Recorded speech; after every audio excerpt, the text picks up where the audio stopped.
Hey, everybody. So, this is part two of our talking about intimacy in marriage. And so, if you have little ears listening, you might want to skip this one today and watch it later.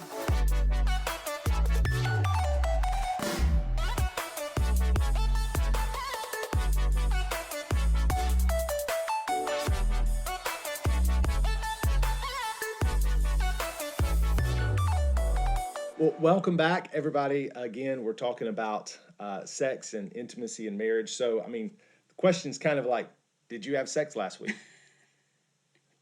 Anyway, we're talking about fanning the flames and in marriage. And last week we talked about roadblocks, things that can prevent sex and romance from really happening. And we kind of dug into that. Today, we want to really talk about a plan, we have a 4-part plan to really ramp up and increase the likelihood for sexual intimacy to be happening in your marriage relationship. It's not a guarantee, but you do these 4 things. What are you doing? You're creating an environment where that can be kind of the natural outflow. It is going to take it's going to take an investment of time and energy because it doesn't just happen. No. It would be great, right, if we didn't have to do anything and yet the garden still produces fruit. But it doesn't. To get the garden to produce fruits and vegetables, you gotta put some seed in the soil, you gotta till the ground, you gotta water it, you gotta weed it. So it's going to take some effort on our part, but the benefit of that is huge. I love how Proverbs chapter 5 tells us to drink water from our own well, and it goes on to talk about like enjoying your own wife, the wife of your youth. Share your love with only her. It's just it's a beautiful passage. If you don't know what I'm talking about, Proverbs chapter 5, verses 15 through 19. It's a great passage to just read and reflect on. So today we're doing, like I said, 4-part plan to increase sexual intimacy. Let's get into it. Number 1 is just to kiss every day. Like really kiss. Like this. No, we're not going to do that. But to really kiss. Not just like, a peck on the cheek. That's good. That's great. Like you should be doing that. But like passionately kiss. And so it's the way I think about it. It's like if you're at a campsite or you've got a fire pit, it's like, it's not like gasoline or something, but it is kind of like stoking the fire. You're like, you're flipping up the embers, you're moving the logs around, you're keeping the fire burning. So, do you have any tips like on that idea? Like how can we, like any hints? Brush your teeth. There you go. Like, so this is what you get. Okay, on the Hope and Josh YouTube channel, you get really practical marriage advice, like brush your teeth. So No, really, take care of yourself. Because it's, as we all get older, we have to do a lot more maintenance than we used to on ourselves. And so, like, take care of that. Like, it's so rude to think that you're going to have intimacy with this person if you just like, nah, I don't care. Gum, Altoids, you should just mints. love me as I am. What? Right. Gross. No. And it doesn't have to lead to anything. That's the thing. That's the thing about this first one, about kissing every day. It doesn't have to lead to the sexual event. Right. But it will absolutely lead to intimacy because it does that. It reminds me of that movie with Julia Roberts, Pretty Woman. You remember when she so last week you talked about culture and morality is not the same thing as holiness, which is true. So Pretty Woman is neither moral nor holy. No. But even Julia Roberts' character there, who's a prostitute, she says she doesn't kiss because kissing's too intimate. Right. And that's what we're saying. They're like, exactly. Yeah. Like, so kiss every day. It's a way of connecting. That, It's like it's a way of me saying like, hey, there's still some heat here. Like there's heat between us. I still find you very attractive. I am passionate about you. You know what I mean? So number 1, practical steps to increase sexual intimacy is just kiss every day. Yeah. So what's number 2? So also connect every day with your spouse and talk. Like we talked about last week, like you are not going to be able to start up intimacy if you haven't connected in some way that day. And this is a friendship factor in a relationship, right? Because you have to really have that emotional intimacy for there to be, a physical intimacy there as well. And so it's also not just talking about problems or arguing, right? It's not just the negative things. But it's making emotional deposits in the other person. It's saying like, hey, I appreciate you and I affirm you and I encourage you in your life and I'm here for you. I'm available. And so just talking, like having conversations, you really need to do that in order to have any kind of physical connection. There has to be an emotional connection too. And one of the things I recommend couples all the time, 2 things about, even just on that, like just talking to a friend the other week, and I said, hey, what if you and your spouse, what if you and your wife just picked a Bible reading plan and read it together, and then 5 minutes before you go to bed. Like, it doesn't have to be complicated and all involved. You just talk about what you're reading. Just, hey, I read this.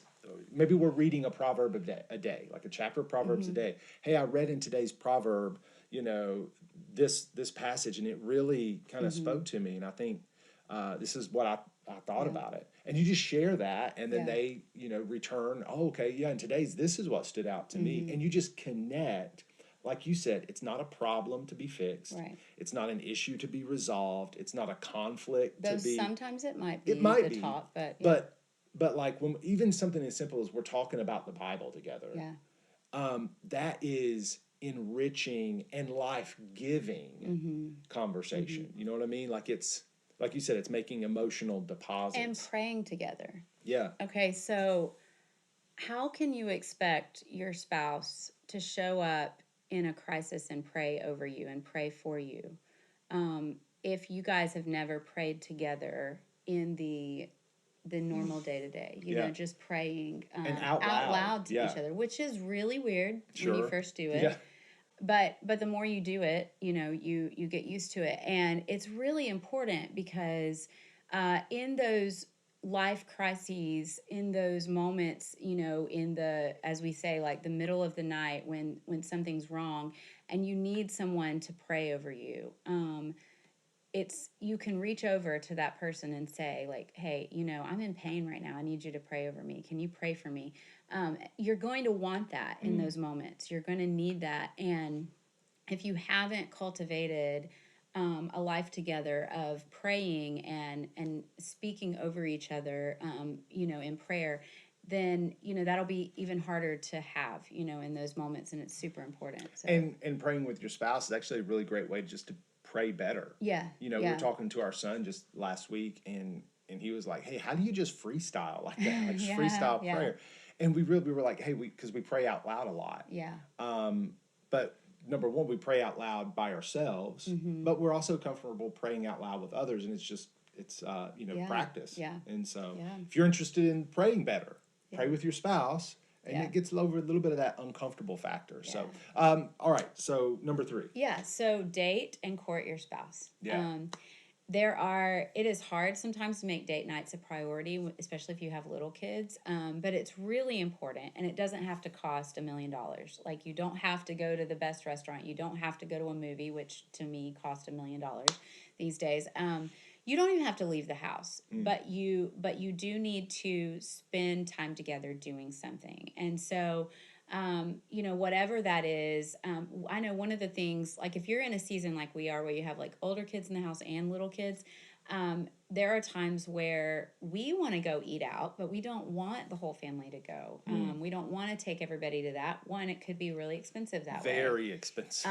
2, it's just, a whole other different kind of thing. So we'll just like fix something really quick for them. We might have some errands to run, and we're like, hey, while we're out, we're going to eat at this, we're going to grab food at this favorite place we have. And so you can get creative. But the point is time together doing something that you enjoy and that you connect with. for us, there are TV shows that we enjoy Yep. and connect on. So that's really important. Just being, not just always doing your own thing, but coming together and saying, hey, I laid down my thing, you lay down your thing, let's come together and do our thing together. So yeah, and like we talked about last week, it's reserving your best energy for these times, not just giving your spouse leftovers of what you have. All right, which leads us to number 4. And number 4 is hopefully coming out of those 3 things, have sex regularly. Like have it regularly, at least, I would say at least weekly, if not more. You know, twice a week, 3 times a week, go like 4 times a week. I don't know, whatever happens, you start throwing enough wood on the fire, that thing will really take off, right? But I remember just this story of a pastor of a church who they had a Wednesday Bible study, but he and his wife they'd gone through some issues, and they had decided to just schedule. I mean, you talk about date night. They scheduled sex night, and it was Wednesday night. And the church members started kind of picking up on, like, pastor's not teaching as long as he used to. Like, these Bible studies used to go for 60 minutes. He's doing them in like 30, and then he's gone. Well, it's because he had something to do, right? Like he had a place to go. He would wake up Wednesday. He was excited. He was ready for the day. But yeah, even if you have to schedule it, like, I mean, I know that sounds like it takes some of the spontaneity out of it, and you want there to be some spontaneous moments, but even if it's that kind of like, hey, you cannot wait around for the spontaneous moments, though. Yeah, you've got not when there's jobs and kids and everything else. It's all about intentionality. Yeah, you got to be intentional, even in this, area of a marriage relationship. So, big idea number 4.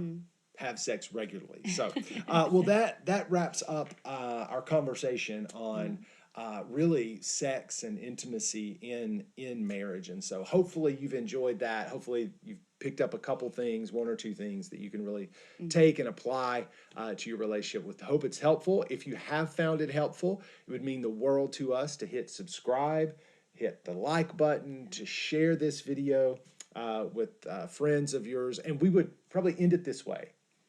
If you're not married, you shouldn't be having sex. Nope. Like, let's just say that out there.